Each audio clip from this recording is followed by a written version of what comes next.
Around the time Bubkes made Mirage, he developed another map called Engage. Being from the same era, and from the same person, who knows? It could be the next Mirage. Actually, that was Thrill. But the third Mirage then. And now it's been ported across to CSGO. The map's development is split into 3 stages. Bubkes made the original 10 years ago. Rizzle then took it, ported it across to CSGO, and made changes based on what he and catfood felt would improve the map. And then catfood decorated it to look prettier and to improve readability. Thanks to him, it's no longer just a series of rooms filled with boxes. It is instead a car factory, with half-finished vehicles drifting along ceilings and getting constructed by robots, piece by piece. Catfood says it's his most ambitious map by far, saying that it was hell to get the architecture to fit the layout whilst still being believable yet unintrusive on the gameplay.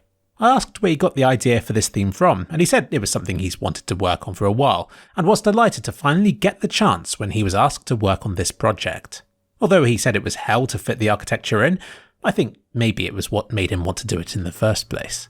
He was tempted to visit Germany to do a tour around a car factory for inspiration, but said that visiting Utrecht, it's impossible. Visiting Utrecht train station and viewing numerous documentaries and videos about car factories was more than enough for reference. He showed me a few of the images which inspired him most. This one here looks like something straight out of Agency to me. He then got to work on some sketches to show Rizzle and Bubkes the direction he was planning to go with this design.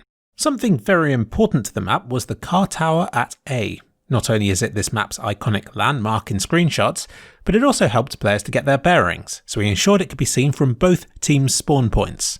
When I played the level, I learned the layout extremely quickly. It doesn't feel like a load of corridors at all, but more like 3 main rooms. Bombsite A and Middle both have several floors to them, and several high-up windows to toss grenades through. These bits of the map led to all sorts of unique firefights where enemies were high above or far below me, and falling damage is a real threat. I couldn't think of much to compare these rooms to.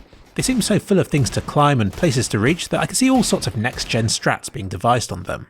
Bombsite B is your flatter sort of affair, with 1 T entrance, 1 coming from CT, and another to be contested from mid, which will be an important spot to hold if you wish to take this site.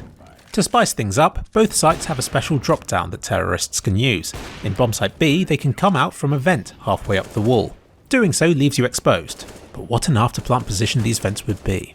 And in Bombsite A, they can come out of the door and onto this red platform, which did remind me a lot of Mirage's apartments. Like I said, most of this map takes place in just a few rooms, but there are a lot of unique encounters to be had in each.